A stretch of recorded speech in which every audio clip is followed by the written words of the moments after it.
Silence does not mean shutting your mouth silence.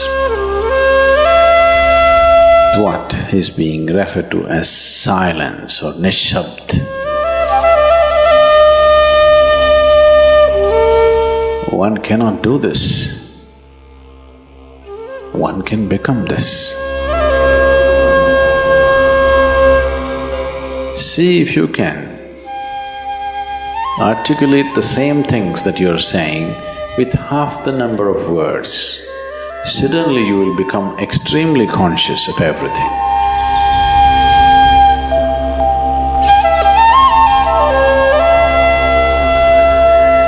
The wind makes its own sound. So does the water.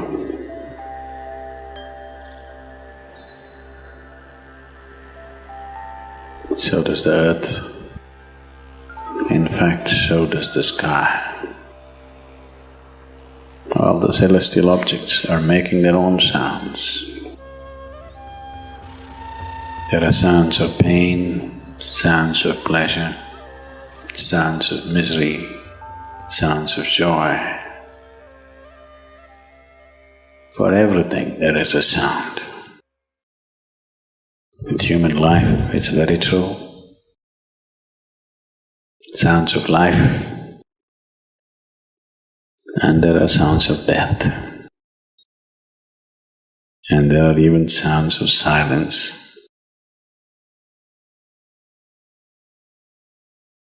So this complex amalgamation of sounds, different kinds of sounds, creates different intent, different levels of compulsiveness, different levels of bondage, and different possibilities of entanglement.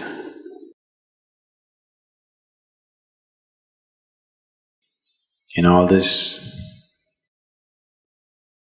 why one chooses to become silent? Silence is not a way of denying yourself life. It is not even about denying yourself articulation. Silence is about moving from compulsiveness to consciousness. All sounds represent different forms and different dimensions of compulsiveness. When one chooses to become conscious, not be entangled in the compulsive nature of the existence, he naturally chooses to become silent. Silence does not mean shutting your mouth silence, plugging your ears silence. You can sing in silence. You can dance in silence. You can even speak in silence. You can even scream in silence. You don't try.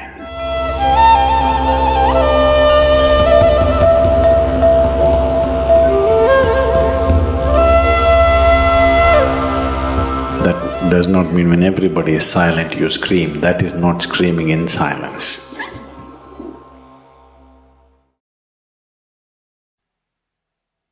Because sound is of the surface, silence is of the core. It is only the surface which makes the sound. See, now the water is hitting the surface and making the sound. Deep down, there is no sound. That is so with life. On the surface, it is a very complex mesh of sounds, a maze of sounds happening. But at the core, there is no sound. There is no word for no sound in English language. We call it nishabd. That means absence of sound, a total absence of sound. Absence of sound means absence of reverberation. Absence of reverberation means absence of life. Absence of life means absence of creation. Absence of creation means absence of the Creator too. So a space which is beyond creation and Creator, a dimension which is beyond life and death, that is what is being referred to as silence or nishabd.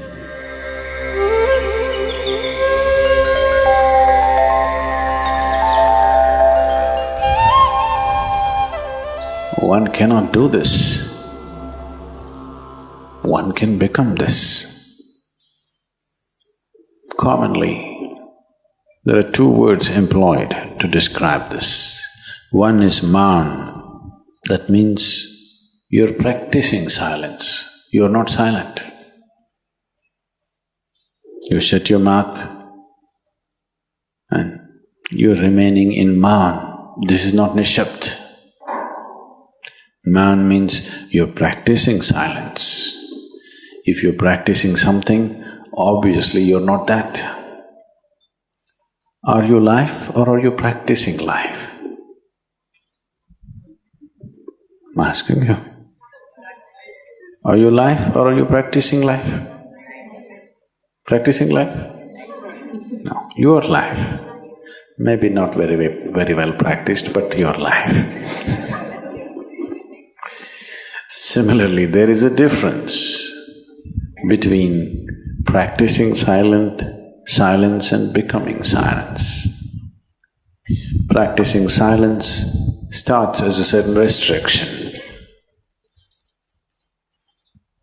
but slowly, as one practices silence, one can possibly become silent. One can become silent in intense activity, but nobody can keep up intense activity forever. Moments of intense activity are only moments, nobody can sustain it. You'll expend yourself.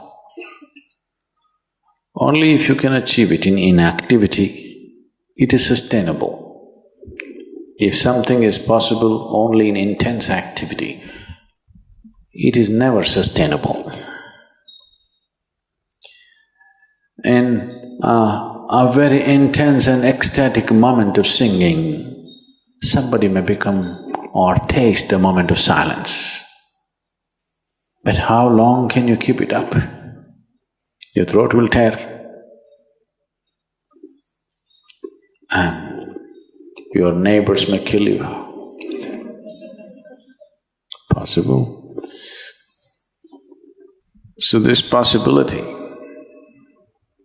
of coming to silence or becoming silent also means to become still, to become utterly still.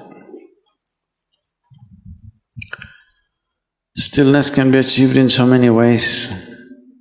If you watch a snake, he's still. If you watch a tiger which is on a hunt, absolutely still, charged but still. These are all different dimensions of stillness practiced for survival. If a snake moves too often, he'll get killed. If a tiger does not know how to be still, he'll never get his food. These are all acts of survival. A human being, for survival, he has to be active. Only when his vision falls upon something which is beyond survival, then he will think of stillness. Then he will understand as he observes himself, as he notices the complexity of one's compulsions. He understands the only way to solve it is to become still. to train this body, to train this mind, to become still.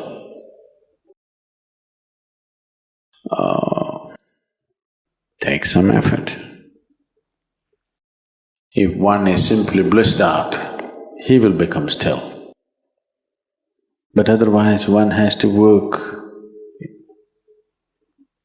bit by bit, one has to work to bring this body to absolute stillness. Most people cannot hold their body in one place for any length of time. They're all the time in moment.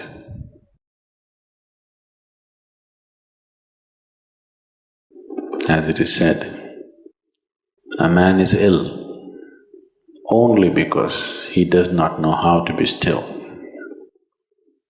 Because in stillness, you are in touch with a dimension way beyond creation.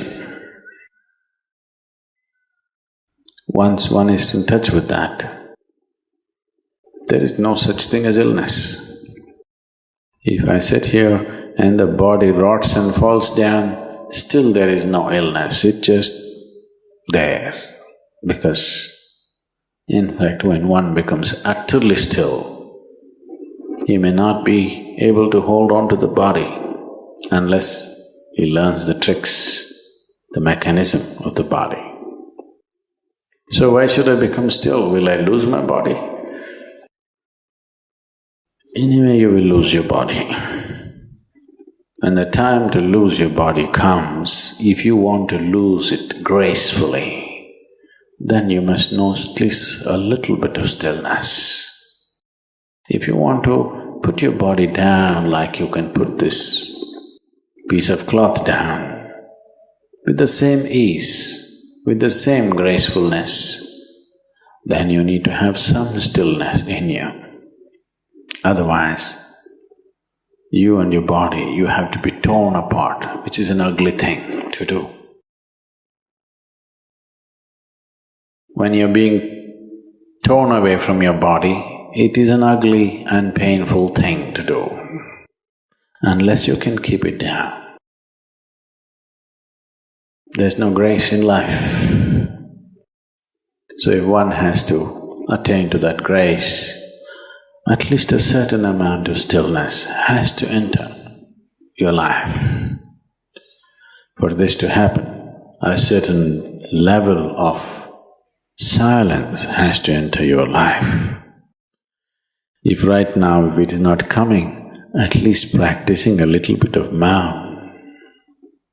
In an hour, if you're speaking 1573 words right now, how many more? How many words do you spit out in a minute? 1573, you actually doing that many? I thought that's impossible. Okay, I believe you. So whatever number you're doing, see if you can articulate the same things that you're saying with half the number of words. Suddenly you will become extremely conscious of everything. Right now, our oral diarrhea is happening. If you're doing 1573, it's diarrhea, okay. Now, if you have to hold back half the words and still say the same things, now you have to be very conscious, otherwise you cannot say it. Just try this and see. Tomorrow, one day. In an hour, normally what number of words you utter, make it half. Don't curtail your activity, still say the same things. But with half the words, how wonderful the whole world will feel, you know.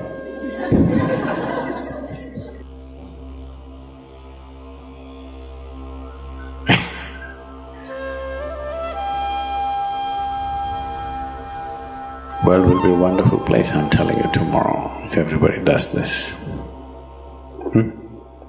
Many marriages will be saved.